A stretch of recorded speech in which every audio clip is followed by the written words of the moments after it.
All right, Feisties, welcome. It is Kelly O'Mara, Katie Zaferes. Joanne got waylaid by weather in Wales, and we'll be back next week to tell us all about Nice. But Taylor Spivey is joining us tonight from Girona, right, Taylor? I never know where in the world is Taylor. Yeah, I never know where I am either. I'm in Girona right now. Well, welcome, and congrats on such a good race. We're talking to you right after the second place at Karlovy Vary, so that's exciting.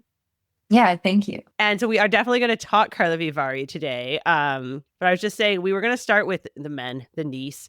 And so the Ironman World Championships, men's edition. Katie was pointing out to me that the top 6 were all from the short course world. And the Norwegians, they swept the world tri-podium back in, when was that? Bermuda, yeah. 2018? You guys were there? Okay. Yeah. Was it like a big deal at the time? It was, right? Yeah, it was. It was really good. Because I feel like even then, like, it was like Christian, but I felt like that was like Gustav and Casper's first, like. Yeah. Am I wrong, Taylor? No, I don't know. No, you're right. And I think the dynamics were a little bit different. I think they played the race dynamics a little bit, so Casper would win on the bike. I think maybe they did some sort of tactics from what I remember. Oh, you mean back then? Oh, okay. Bermuda. But I thought you were saying this weekend for a second, and I was like, oh. No, this weekend was a totally different, I think, like every man for himself. Although I was racing, so I didn't really watch the whole thing. And I was watching you, so. I watched parts. It was 1 a.m. here, so I had to do the rewind. You know, when you get up in the morning, you have to like rewind the live before you find out what happened. But it is interesting. Like, so is the Norwegians on the top 3, and then Martin van Riel, who did a great race for not being able to run, and then Sam Laidlaw, Jonas Schomburg. That is a lot of short course athletes come over. It's cool to see in the long, like in Kona, because I always think of it more in middle distance, like T100, 70.3s. But now to see it at the full distance, I mean, and granted, like you've seen it with like Annie Haug and like others, but yeah, I feel like the results from this past weekend were pretty cool, and probably a little bit like that course, as we were talking about, played a little bit into the hands of the like short course athletes. Oh, you think so? I think a Nice course plays a bit more to the strength of short course athletes, probably because, you know, we're not quite as used to the time trial bike. Whereas I think a Kona course is more, I don't know, long course specific friendly. However, I mean, I think the short course athletes, you know, in the top 6, they've been known as strong cyclists like throughout their career. And so I don't think like Katie and I are surprised at all that they're just like dominating at this distance. I wonder how they feel in the, like, I know it's non-draft, but in like the pack, like, are they like, this is kind of like what we did like 3 or 4 years ago, except a little more distant, like COVID styles. Yeah, because everybody in long course is always very stressed about the 20 meters versus the 12 meters. But now you have so many short course guys coming over. I wonder if they're like, this is a lot of distance. Like, well, I feel like I always, and Taylor, I'm interested in your like take on it, because long course actually stressed me out more because of that, because of being like, and maybe with the radar system, it's easier where you're like, okay, I'm clear, I'm not clear. But like, I feel like just trying to know the distance of like how many bike lengths are supposed to be treated, like that's far more confusing than just like being on the wheel of someone. Yeah, I think the race ranger definitely helps. Like, I think if I didn't have it, I would be even more cautious. But even with the race ranger, I think like we got some feedback back finally from the last few races. And I was like, I don't think any of my like drafting time was over like 40 seconds. And that's just like the yo-yo effect going into hills. But I definitely err on the side of caution. And I think it would be a lot tougher in like the Ironman distance, because I think it's like what, 12 meters versus T100 is like 20-ish meters. Yeah. So that's like quite close, and I think I don't think I could do it without the race ranger, honestly. Yeah. I saw the video T100 put out of like asking people if they could, like the pros, if they knew how far 20 meters was. Oh, like yeah. walk all the way down the how far you think it is. And yeah, they were off. Like, Yeah. It's hard to eyeball. yeah. All right. With all this short course success, though, does it make you guys want to do Ironman? I think on a course like Nice, I would consider it. Oh. But yeah, I think it would have to be a course that I looked forward to if I, dabbled in that distance. But it's long. I already feel like, middle distance is long. I can't imagine doubling it. Yeah. Yeah. And we know Katie No. doesn't want to do Ironman. No. It doesn't sound enticing at all. It never really has. Katie and I were also just talking before you got on about how, like, I'm hearing all these like raves about Nice, like, oh, it was such a cool course. It was so cool. Like, it really makes it interesting. And which is a little ironic since this was last year for the Ironman. But it feels like all these short course athletes, like, you guys are more used to World Championships rotating. You're not like, it's not like you've been to Kona 20 times. You know what I mean? Like, so I feel like I feel like that's contributed to more them being more like open to a new course, a different style, Yeah. I mean, I understand that Kona is iconic, but I do think it probably favors like one type of athlete. And I think it's also like, the World Triathlon races, like all these flat courses kind of favors one type of athlete. So when you change this course like every other year, or like, I don't know, you could have like 3 rotating courses or something like that. I think it makes it more interesting because, I think by all means, I think everyone watching this race probably said this was one of the most interesting races to spectate. And at the end of the day, like, I think that's the fun part about watching sports is like, you want it to be interesting. So, Oh, for sure. Well, speaking of interesting courses, you like that transition? I was going to go right into that was real smooth. Yeah. Real smooth. So Karlovy Vary was finally a WTCS and instead of a World Cup. And it played out very differently, like you were just saying, from all of those flat, fast, like having a hard bike. Maya got away. You bridged up to her. I mean, does it feel different in the race instead of the flat looped courses? Like, are you like, oh, this is different? I think going into this race, I knew like it was a course that suited me. I didn't know like how well it would suit me, but I had come from training in the Pyrenees, so I had a lot of like mountains in my legs and climbing. And I kind of also went into this race with a bit more of like a mindset of how we used to race. I felt like kind of like the swim and the bike, there was no like urgency.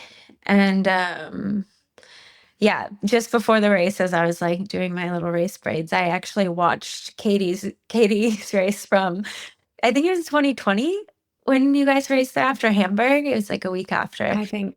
And it Yes. was Katie and Jess in a breakaway. And I was like, okay, I'm just going to like channel this, Oh, at the World Cup that year. Yeah. So the World Cup in Karlovy Vary that year. And yeah, it just kind of helped me remember what racing used to be like when it was more of like, a challenging swim, a hard bike, and like, a run. Like it was a full on triathlon versus just like, sit and wait to the run. So, yeah. And of course, like this, I knew how much climbing there was. I knew how well I was climbing. And I just wanted to keep pushing the pace and see what would happen as the race went on. Unfortunately, it was pouring rain, which I think brought the race together a lot more than it would have been, because we were just like, I was so overly cautious because I had heard about like one year when it was raining and how slippery it was. So, well, I saw Jean crashed, and I assume there were other crashes too, right? Well, even the men, holy moly. Yeah, there were quite a lot. So I was probably overly cautious. And yeah, Maya broke away on a lap just after people crashed, and I had been a few back. So I had to like bridge up to her. And luckily the hills helped me a bit, but it took a whole lap to get back up to her. And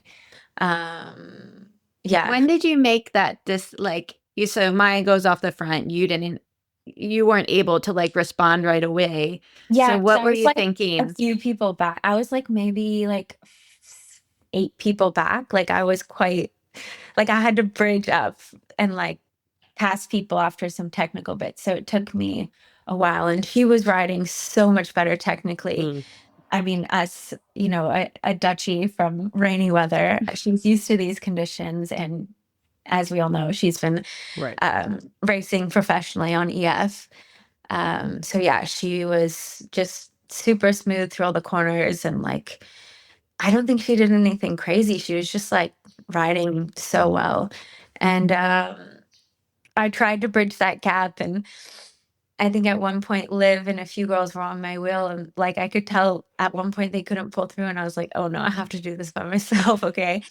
And on the hill I was like, okay, let's just, you know, channel my hill power and like try to do what I did back in Leeds to like bridge a gap that I had done.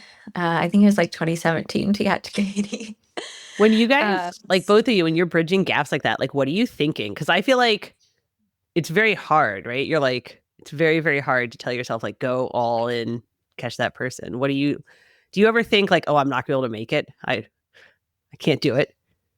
Sometimes, yeah.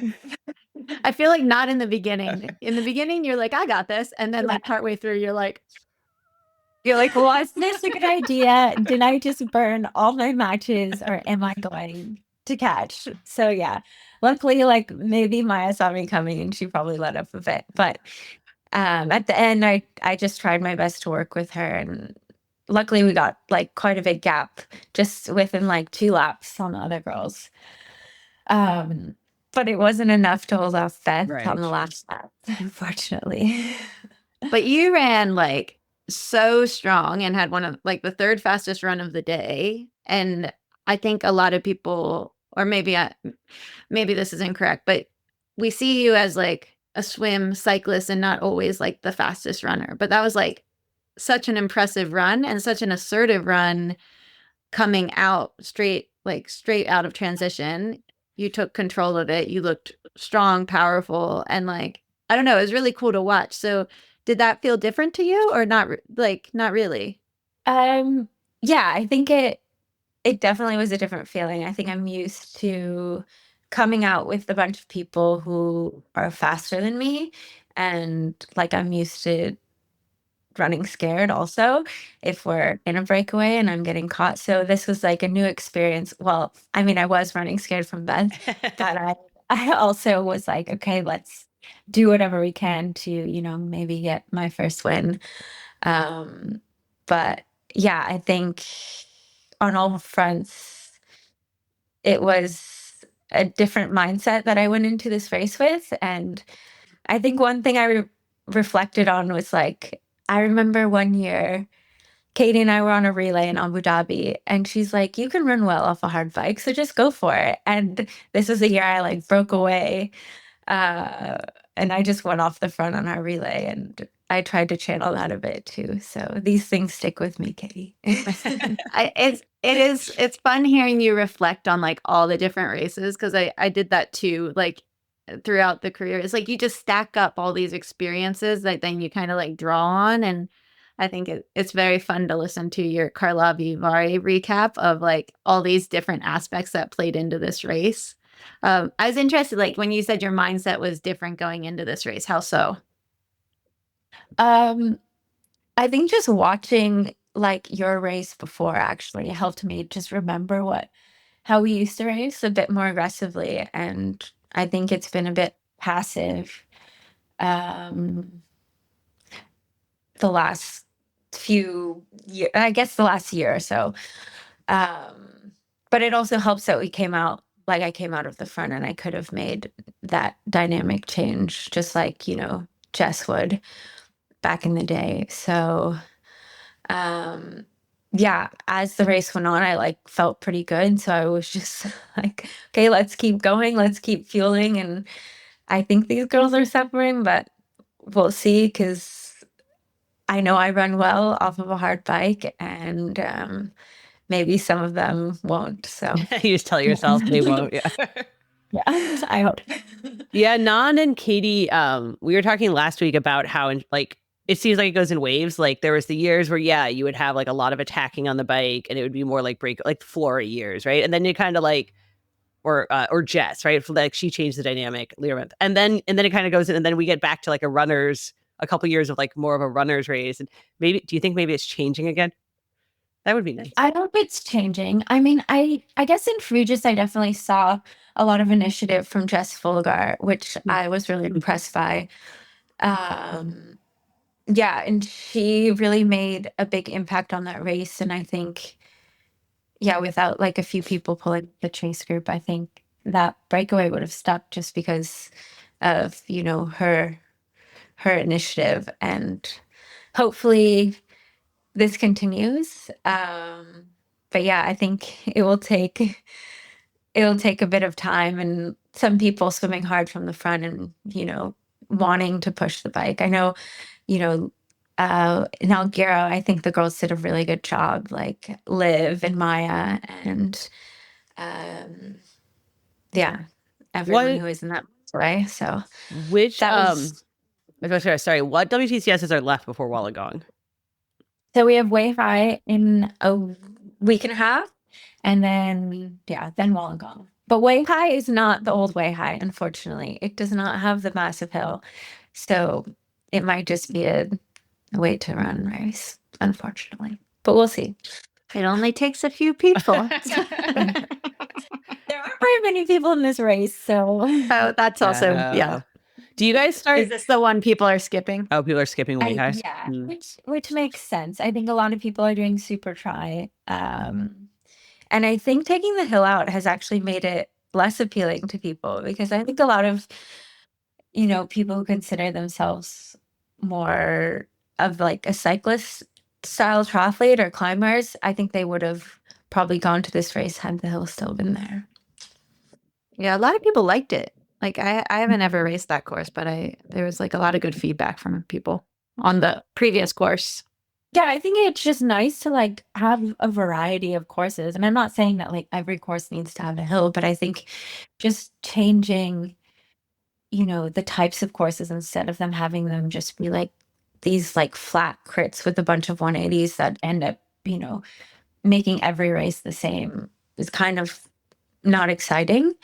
And I think you saw in Karlovy Vary like how much the dynamics were changing throughout the race, and as an athlete, like that was exciting. But I think as a spectator, that was even more exciting to watch. So yeah, coming from the other side now, like I always, of course, enjoyed it as an athlete, and so maybe that's part of my like connection with these courses as well. But like watching it, I'm like, oh, it is a lot more engaging to watch. And I agree. I think having the variety is really nice. Like, because we used to have, I think all three were in the same, where it was like Bermuda, Leeds, and Lausanne. Were they all in the same year? They might not have been, but still there were always like at least two races that had a more robust kind of circuit. Yeah. Those were hard. Lausanne is very, very hilly. Yeah, those are very challenging courses. And the dynamics of the race changed completely. And that's what made it exciting. What do you think determines like why like, I know one of the things they always say is like they like these flat looped because they're good for spectators. But what else do you think? Like, why do you think we end up with lots of those kinds of courses?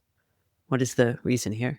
Honestly, I think the spectators like hills more. Every time I'm on a hilly course, the hill is just lined with spectators. Yeah. Like they love it. We're not going as fast. You can like really see the suffering. It's like Tour de France. Right. Yeah. I think I heard, for instance, like say, I think it was in Pontevedra, they like changed the course because they thought it was too dangerous for us or something ridiculous. But I'm like, this is our job. We know how to ride through, windy streets. I do understand the safety aspect, but like give us a little bit of something. Don't just have some out and back that I don't know. Did you guys see in the Nice course, the Ironman Nice course, on one of the parts of the descent, they put up these barricades to make the men slow down, but that meant that they had to like weave through the barricades. And because the front, like you're saying, the front pro guys are quite, like you guys do this for a job. Like, so they're going really fast weaving through the barricades instead of slowing. And that felt like more dangerous. It's like slalom skiing. Yeah, it was. I was like, I didn't do this, but I guess it makes sense if you have, you know, I mean, of course the pros know this course like inside and out, but when you have people coming to this course probably for the first time ever, and like there's some like crazy turn that they're not anticipating, I mean, I understand that, especially on like a windy descent. For sure. I was, as you were talking about, well, maybe you could, you know, it just takes a few people in way high. I was like, do you guys go around beforehand and try and recruit people? Be like, hey, like we could make a breakaway stick. Like, because I know you all are like on the circuit together. You all like know each other. Do you like text each other and be like, I think we can do it? I know. I mean, I think like you kind of know who's like a strong swimmer, and like you kind of talk about like, oh, like this didn't work in the last race, so let's try to do this in this race. But it's kind of just like on the start line, like when you're waiting to get called out, or like, oh, let's do this again, or I don't know. I don't think it's really planned. It's probably more planned within like your federation. Like I'm sure like the Brits have it all worked out. But yeah, I don't know. Katie, what's your memories? I agree. I think you just start falling into the same kind of crew. And when you see that it's like working with them, then it becomes like, I feel like oftentimes like an unspoken agreement of like, we're going to do this and we're going to work hard from the front and like work hard together. And it's more frustrating when you have someone like join in that you like know isn't gonna like work hard for the same end game, because like when you're all kind of honestly taking pools trying to make the gap bigger, that feels different than when you're like this small group but you have like one or two people who's just like hanging on. And granted, some people really can't work, but other people you're like, well, we're just like carrying you. Yeah, like I think when you're in these breakaways, like in years past when we had like a lot of breakaways, most of us would take turns. Obviously, some people were stronger on some days, others were stronger other days. Like some people were better technically, some people weren't as good technically, but you were always like you understood that like everyone was trying their best to like not get caught by the chase pack. But yeah, if there's just that one person or two people who just kind of like sit in and like I'm like, I just roll through. Like, just roll through for 5 seconds. Like, you don't have to take a massive pull if you can, but like if you're not like on the limit, red lighting, like breathing heavily, I know you can take a pull. So just help us out because it's gonna do like it's gonna work to your advantage as well. And sometimes I just don't understand. Like, yeah, just work together. I don't know. I get super like normally frustrated sometimes. if you can't pull, like you're just like, I'm sorry guys, I can't like fill in. But yeah, there's like the times where and then there's the other times I feel like where you've had the experience of like getting someone to pull and then you're like, okay, never mind. Like just go sit back down. Yeah. Or just like roll through. Like they don't have to. Like some people, they're having the best day ever. Like they can take a 30-second pull. Other people can take a 5-second pull. It helps. Like just contribute. You know? And it's true that I think once you get like this kind of like a smaller network of athletes working together, that like race to race, you kind of like understand where everybody's head is at and where their motivation lies, because like there might be a race where somebody who typically does a lot of work isn't working as much, and it's often just because of like them feeling like crap on that day. But it's like it's the bulk of the work and the bulk of the races where you start like knowing. And I mean, like Taylor and I raced for 10 years with a lot of the same people, so you just start knowing everyone. It feels like such a mental game. Like in addition to, you know, all the training and the physical and the nutrition, it feels like you also have this whole element of like knowing everybody and their weaknesses and what they did yesterday. And, you know, it just feels well, Spivey, sorry, Taylor, when you're like right now, I feel like you've raced with a lot of similar people and now you're experiencing this like shift in athletes where you're racing with maybe not like new people, but as you were mentioning, like the tactics have changed. You've like experienced the races kind of changing over the past like your career. Is it weird like learning new people? learning new people again? I would say like the tactics really changed probably within the last year, but I didn't race a ton last year, and I only did a few races this year, like because I was doing some long course stuff and some other stuff. So I really noticed it. I guess the biggest change probably was after Paris. Sure. Or after the grand final when everyone kind of, a lot of people retired. But yeah, I think there's a bit more of a complacency because everyone, is just looking at the runners, or the runners are looking at the other runners in the group. And like, I understand when it's a big pack, like, okay, no one's going to get away. This is a flat course. Like, nothing's really going to change. But I do I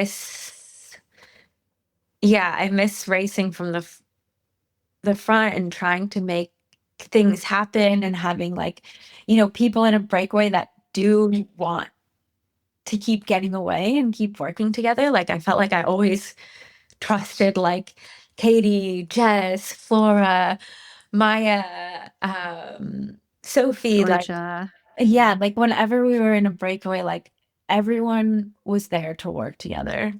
And now we're in a breakaway and it's like everyone's just like looking at each other. Yeah, it's not the same. It's not the same. She misses the old days, Katie. That's what I'm hearing. I do. I like reminiscing on those old days. Do you feel like that's easier to do in the relay just because it's so short and you're just like, go crush it? Yeah, I do feel like, the relay's so short, you're just like going full send. Yeah. But I don't know, maybe doing some long course stuff has helped me have a bit more of an engine to just like keep pushing on the bike, maybe.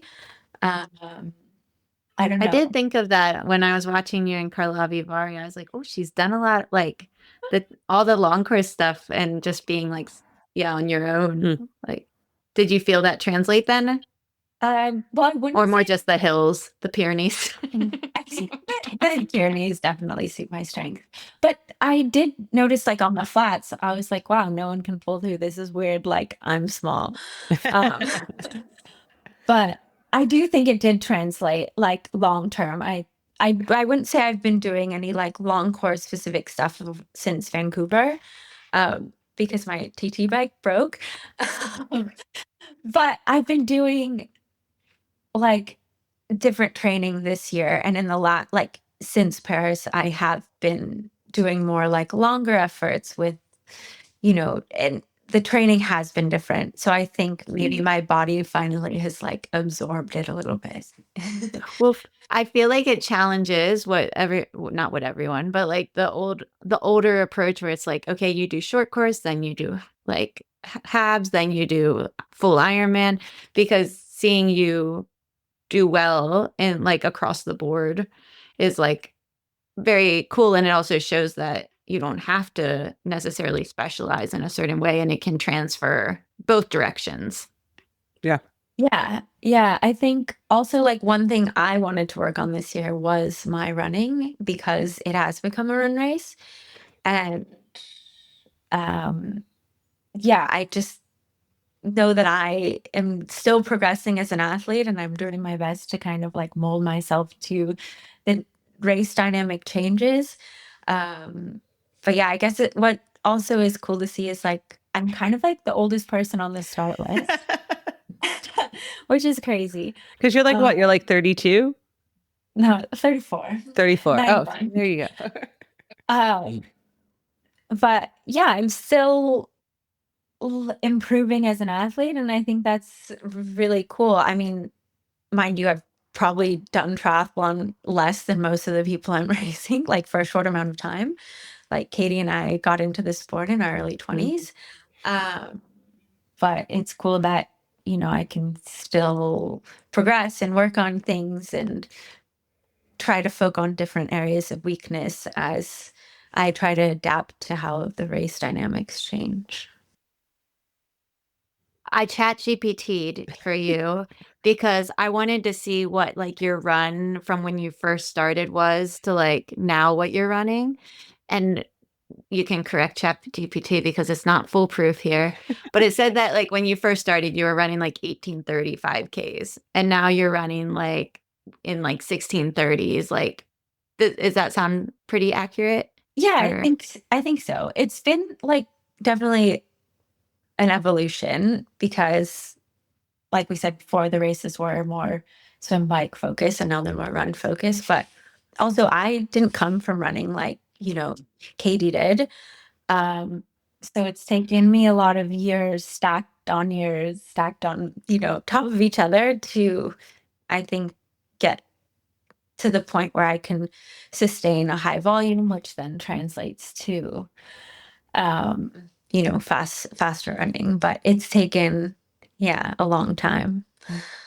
which I like love just for everyone listening, because I think it's so cool to like not just come in as like a certain type of athlete, but see yourself evolve and like, yeah, your strengths are getting stronger, but also what you would have considered your weakness is now the third fastest run of the day and like a really hard race. And like that you bite the second fastest. And I don't know where you came out of the swim, honestly, but like you were at the top for the whole race. See, like exactly. So I think that's it's neat to I always love when people would ask like, oh, like what's your strength? I'm like, oh, it kind of depends on the day. Nice. Like, like it's fun when you're able to say that.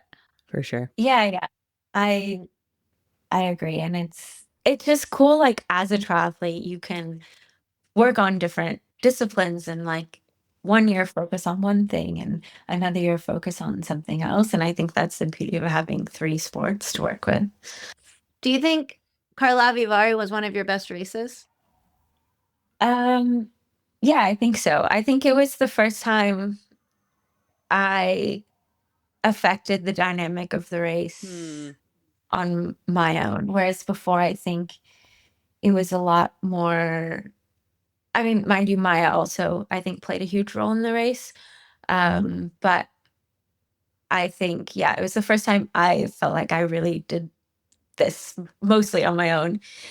And in the past, I felt like it's kind of been like Jess or Flora or Katie. I agree. Yeah. So that was cool. And I've never kind of like, I think I was like processing that during the race and like, I didn't really think about it much beforehand. But reflecting on it, I think, that's something I'm proud of. Does that change now how you think you can affect the dynamic moving forward? Yes, but I think also this is a very unique course. Sure. And I know don't make excuses for this.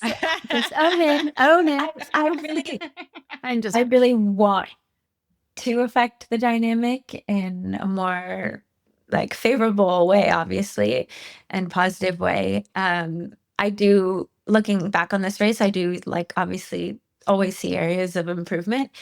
But I hope we can continue, this progression. We're going to take a quick break and then we're going to come back and get more of all the updates from Taylor. Hate indoor training? We have great news. We have partnered with Wahoo to offer you a special deal on the Wahoo Kicker Run, a treadmill that will convert even the most diehard treadmill haters. Wahoo, the same company that revolutionized indoor cycling training, has literally broken the treadmill mold with this machine. With its special run-free mode, you can just hop on it and run. It naturally adjusts the pace as you do, just like you would outdoors. Speed up, slow down, it moves with you as you do. It can also simulate the terrain by subtly tilting the angle from side to side, so again you feel like you're really running, not locked into an unnatural pace or place. Or you can lock it in or even program workouts, so it does put you through your training paces, including both inclines and declines. And it's stunningly quiet, even when you're humming along full tilt. Even if you love training outdoors, the Kicker Run is a game changer for year-round training. No more trying to navigate ice-covered roads, awful weather, or worrying about going out in the dark. We love it, and we think you will too, so check it out. Click the link in the show notes and use the code Feisty, all caps, one word, FEISTY, to get a free Headwind Smart Fan valued at $300 with the purchase of a Wahoo Kicker Run. That's code Feisty to get a free fan when you purchase a Wahoo Kicker Run. We will drop a link in the show notes to make it a snap.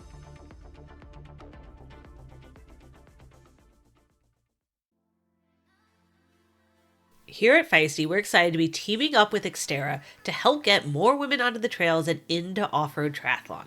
Xterra offers a full schedule of off-road triathlons all around the world, from super sprint to Olympic distance, youth races. Their events feature open water swimming, mountain biking, trail running, with a focus on the welcoming community and beautiful destinations. And I want to be clear, anyone can do an Xterra. You can do an Xterra. Even if you've never mountain biked before, other athletes are ready to get you to that finish line and are even known to offer a helping hand during races.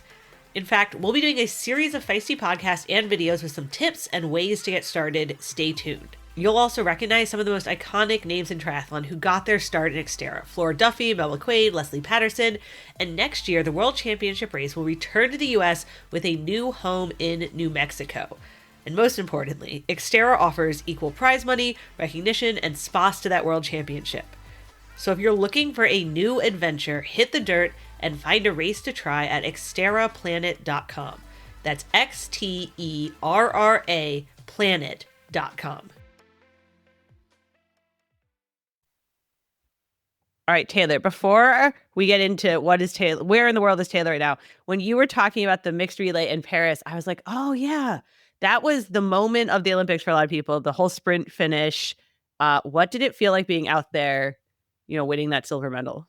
Because you guys, at first you thought you won the bronze, right? And then you found out you won the silver. It was like crazy.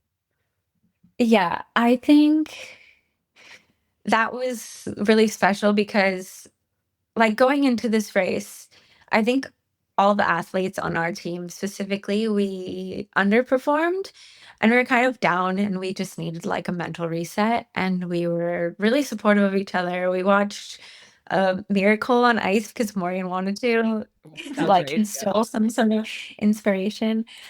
And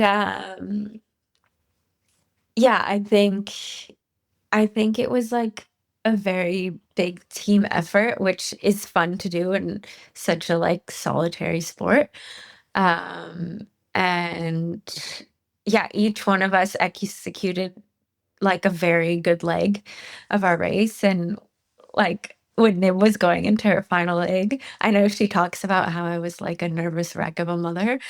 But I was just trying to like boost her confidence and try to maybe like absorb the nervousness from her. Cause yeah, she, had 3 shit days of racing or 2.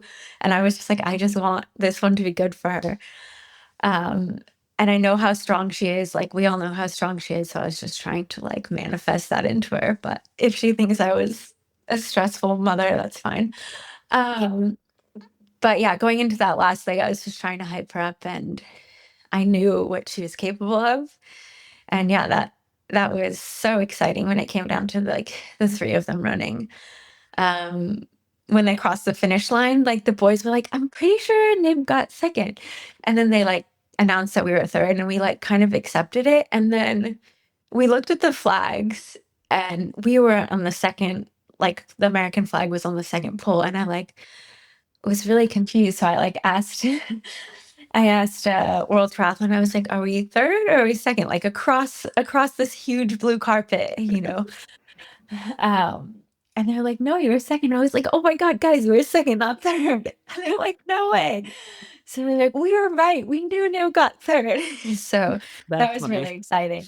But it was kind of funny too, because like, yeah, we're just standing there. Like we didn't know what was happening.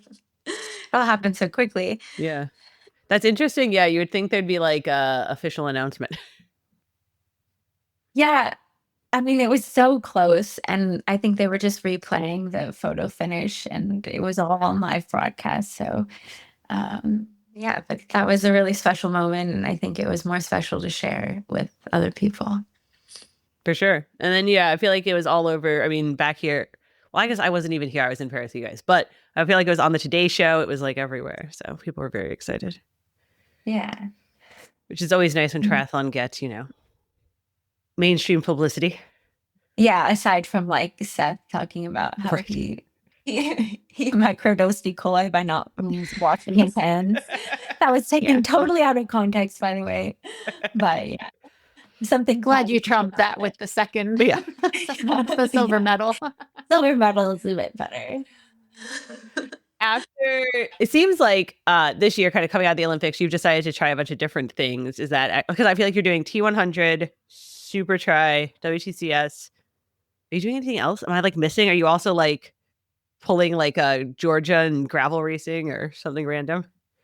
No, I'm not doing any cycling races. Going into this year, I like touched on it to my coach a bit that I wanted to work on my run because like that seemed like how the races were transitioning.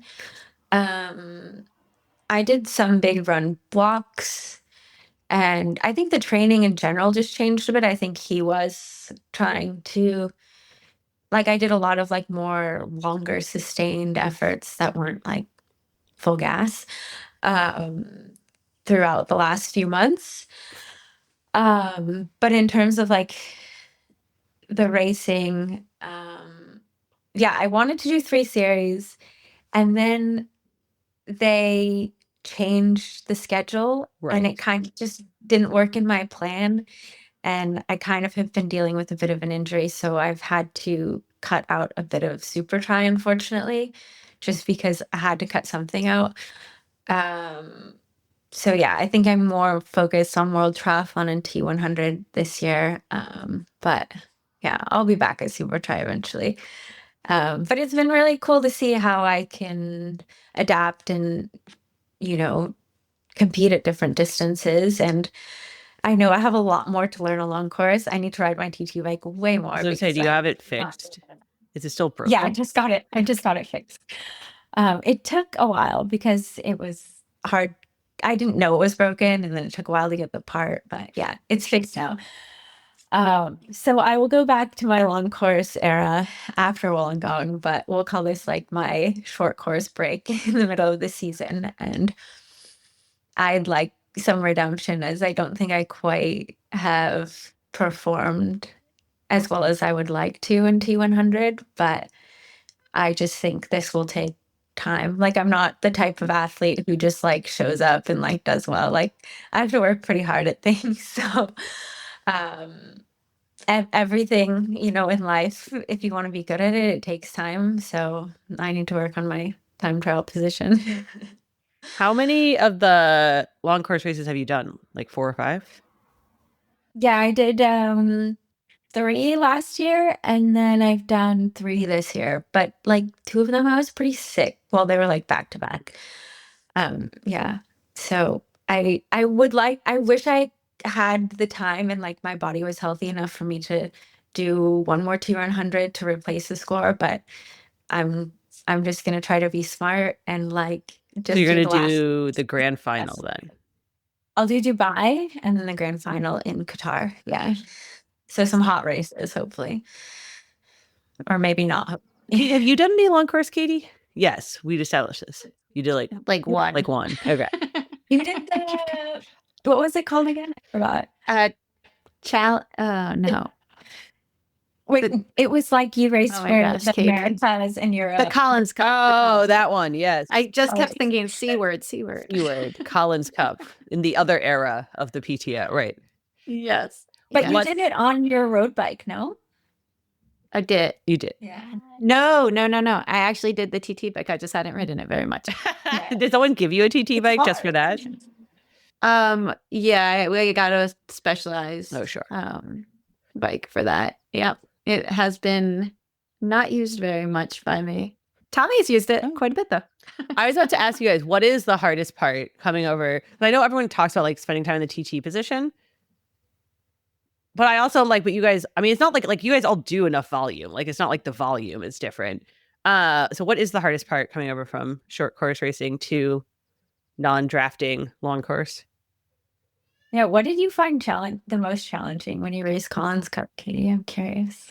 I think for me, it was always the mental side of things. Like, I love the reward of like, you go hard, you're going to catch the group or like go off the front, and it's going to make a difference to the race. And you're like rewarded for closing gaps because you're then with people. Where I think like mentally just being able to like be in my own head and be solo, that was the part that I always thought would be the hardest, because I don't think I nailed the TT for like that race, but I think I would have been able to close that gap with a little more experience. So it would have been probably the mental side of just like less action. I feel like you were really good at middle distance. Yeah. You're like, oh the- man. and been around. Maybe one day. Maybe one But- day. I'm very Yeah. far from any fitness. Oh, that's okay. You have 2 children. That's fine. I agree with Katie. Like I think I find, especially like the few races I did last year, I found like in the middle of the race, I would look down at my bike computer and I would be like, oh my God, I would be finished with an Olympic distance right now. Like, this is so long. And like, it probably didn't help that like people were just passing me on the bike. And I was just like going backwards. It's like, this is so demoralizing. But yeah, like the races do feel long, which I think you also need to like do some like long sustained efforts to get used to. Mm. And then it doesn't feel so mentally like draining, like Katie said. But I think it also helps when you kind of understand the dynamics of these races better, which I think I didn't know going into it. And I'm slowly learning is like, it's important to kind of like hold a wheel, like, you know, At 12 meters. at 20 meters. Oh. Yeah. But I don't know. It's taking me a while to figure it out. But then you also don't want to overdo it because you have to run a lot farther and Right. you have to learn how to eat and fuel and like, yeah, there's so much learning and like how to sustain power and not spike it too much and you know, what you can hold over like the course of an 80K bike ride. So yeah, there's a lot of learning that I've been doing that I didn't know before. You still don't. I have interesting thought, but you guys both still have only ever done long course where like the pros are totally separate, right? Like you've never done a like mixed together with age groupers. Yeah. See, I feel like I've taught like whenever I talk to World Triathlon people, they're always like, "Oh my God, that would be like that's crazy." Like having age like mixing it all together. Terrifying. I always argue that should then just become draft legal and just do it on road bikes. Yeah, because for sure you're gonna like if you're passing some guy who doesn't want to get chicked, you know, he's just gonna like speed up and like get in your way, and then you're just drafting the whole time. So I think that wouldn't. I don't know. I don't think I would like that very much. It's so funny because obviously like long course athlete, you know, if you came from 70.3, you're like they're so used to it. But yeah, all the short course athletes are like, no, that sounds crazy. Yeah, I think I'm grateful that my introduction to middle distance has been through T100 because I think if it was through 70.3, I would just be like so confused. Like I think I would really need to study the courses a bit because they're so long and they covered like more public roads. It's not totally enclosed like a World Triathlon race, and there's a lot more room for error that I would be very afraid of making a mistake. Well, do people use maps? Like I would use maps. Do they use maps or no? Is that not a thing? Yeah, I would use a map in a long course race, I think. That's interesting. Is that not? Yeah, Kelly, what is I've never, I mean, I'm sure, yeah, that's an interesting question because I'm sure people upload, I've never done it, but I'm Yeah. sure people upload routes, right? Like that, they could upload routes to their bikes. like Yours?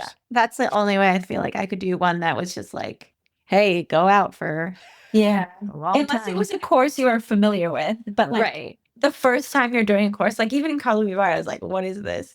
But like if you've done it a few times, you know where you're going. But the first time it's Yeah. like quite confusing. Huh. So yeah. I've never tried that. Now I'm like, oh, maybe I should put a map into my bike. Hey Feisties, Sarah Gross here. We are so excited to be back with you here on our new, shiny, Feisty Triathlon podcast. Thank you for listening. I am so glad you're here. I want to tell you about one of the Feisty team's favorite recovery products, Previnex's Neurify Plus. I use the chocolate flavor myself every day to support my strength training. At Feisty, we only support brands that our team uses and products that deliver results we have seen for ourselves. Previnex's Neurify Plus is one of the best tasting plant-based and vegan shakes I've tried, and trust me, I've tried a lot. It contains balanced protein, carbs, and fat with comprehensive, high-quality micronutrients to help fuel your health. It also contains probiotics and digestive enzymes, so it's super easy to digest and doesn't give you that bloaty, gassy kind of effect that other protein products can produce. Unlike most supplement brands, Previnex tests everything with pharmaceutical-grade precision, and they also offer a 100% money-back guarantee. So try Neurify Plus or any Previnex product today, and you get 15% off your first order with the code FEISTYTRY at Previnex.com. That's FEISTYTRY for 15% off at Previnex.com.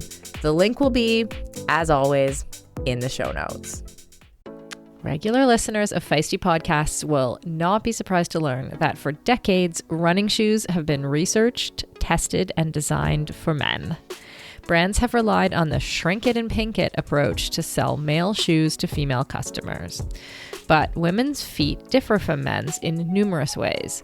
We have increased toe splay, higher arches, a more narrow heel, a lower ankle bone, upward angled toenails, and a rounded instep that is smaller in circumference. And because of all those differences, that is why we need HEDAs. HEDAs has unlocked the science behind women's biomechanics through dedicated research and creates running shoes specifically designed for women. So that means a lower heel collar to reduce rubbing on women's ankle bones, plate design to provide heel stability and to decelerate foot impact, rounded instep creating a snug fit through the middle to match the curvature of a woman's foot. Every feature is designed to give you more power and less problems. Breathability that lets your feet breathe easily mile after mile, plus fast drying tech that doesn't allow sweat to slow you down, adaptive stretch that molds to your foot like it was made just for you. I personally have been running in HEDAs for over 2 years, and from the first time I tried them, I knew that there was something different. They really felt like they were made for me. The shoes are super light but provide good cushioning, and they really support my very high arches. I honestly didn't think I would notice the difference after running for so many years in male model shoes, but I really did. So try HEDAs for yourself today. Go to hedas.com and use the code STAYFEISTY for 20% off. That is Stay Feisty for 20% off at hedas.com. The link will, as always, be in the show notes. Feisties, it's the women's turn now. The hype is building and the island is calling. Are you ready for the last all-women's Ironman World Championship? We're ready, and we've got special Feisty Kona shirts to help you get pumped, show your pride, and support the women on the start line. That includes a limited edition collab with Here for the Women's Race, with a special Kona-inspired version of their iconic shirt. We're proud to be their official partners, and all profits from those shirts will go to their Women's Trail Running Fund, which awards grants to help tell the stories of women and marginalized communities in our sport. You can see those shirts and the full Feisty Kona collection at shop.feisty.co. Orders close on September 25th to ensure you'll get it in the mail before race day. And if you'll be in Kona, you can also reserve one for pickup. If you miss out, you better hope we still have a few left to snag on the Big Island. So don't wait. Order now at shop.feisty.co, the link in our show notes. And if you'll be in Kona, stop by Feisty HQ every morning of race week at the Kona Canoe Club on Alihi Drive. And don't forget, what race are we here for? The women's race.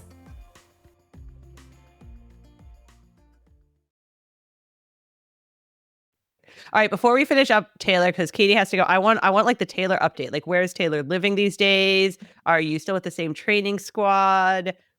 Are you coming back to the US ever? I did spend a bit of time in the US. I was in Flagstaff for like 5 weeks or so, and then San Francisco for 2 weeks. So that was the longest I've been in the US for quite a few years, which was nice and different. But yeah, I live in Girona. Although I would loosely say I live in Girona, I kind of just live out of my suitcase. I'm always traveling and at training camps because I find I perform better when I, have some training partners. But yeah, I'm still with the same coach in the same group, and I have been for 9 years with Paula Sousa and the triathlon squad. And there's quite a few of us who have been here for 8 or 9 years. So it's been like a good core group of women who have been here. And now we have some boys too, which is nice. And yeah, I'm still gonna do I still have T100s on the race schedule. I still have World Triathlon. I think I need to be smart and maybe skip some Super Tri this year, but that's not something I won't be back next year. I just need to make sure my body's not totally destroyed. All right, I have for both of you, because you both traveled all the time or were like living out of the country. What's like the thing you miss the most about when you're not in the US? Some people are like Australians are always like, there's like a weird Australian food they're always trying to like find here. Or like like Vegemite, and my UK friends are always like, bring me back biscuits. Like, when you're not in the US, what's your like thing that you really miss?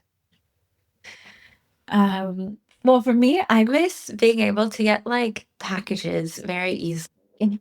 Like you could just like order something online and it'll just be dropped off on your doorstep in the US. You don't have to think twice about it. Here it's like, oh, I need to check my email because I need to fill out a customs form. And then I need to be here when they deliver it because like people will steal things off your doorstep. And it just like takes 3 weeks instead of 3 days. And yeah, this is such like a first world problem, I understand. But I do miss like the convenience of things in the US sometimes. It's funny because I also always said, oh, I miss just having like a mailbox of like everything to go to the same place. But I think the other thing I thought first was like having just your clothes just like in a closet. Like granted, the places you go have closets, but just like not having it like out of the suitcase. Yeah, like and bagels for bagels.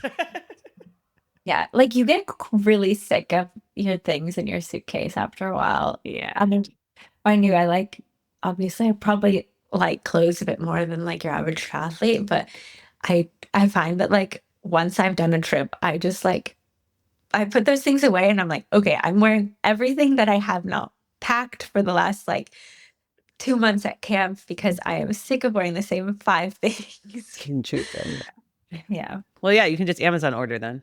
It shows up at your door the next day if you're here. New clothes. If I'm in the US. Yeah. Well, thanks for joining us. Katie has to run to her swim practice, so cycling practice, whatever you guys are practicing. And good luck at the next races. Stay healthy. Thank you. Attack off the front. Yeah, they went best. I'll try to channel my. I was gonna say, own it. I'll just ask Katie for a pep talk before. Yes. She's good at that. That's right. I'll be like, it's very simple. Just go hard. No, well done. It's fun to watch you.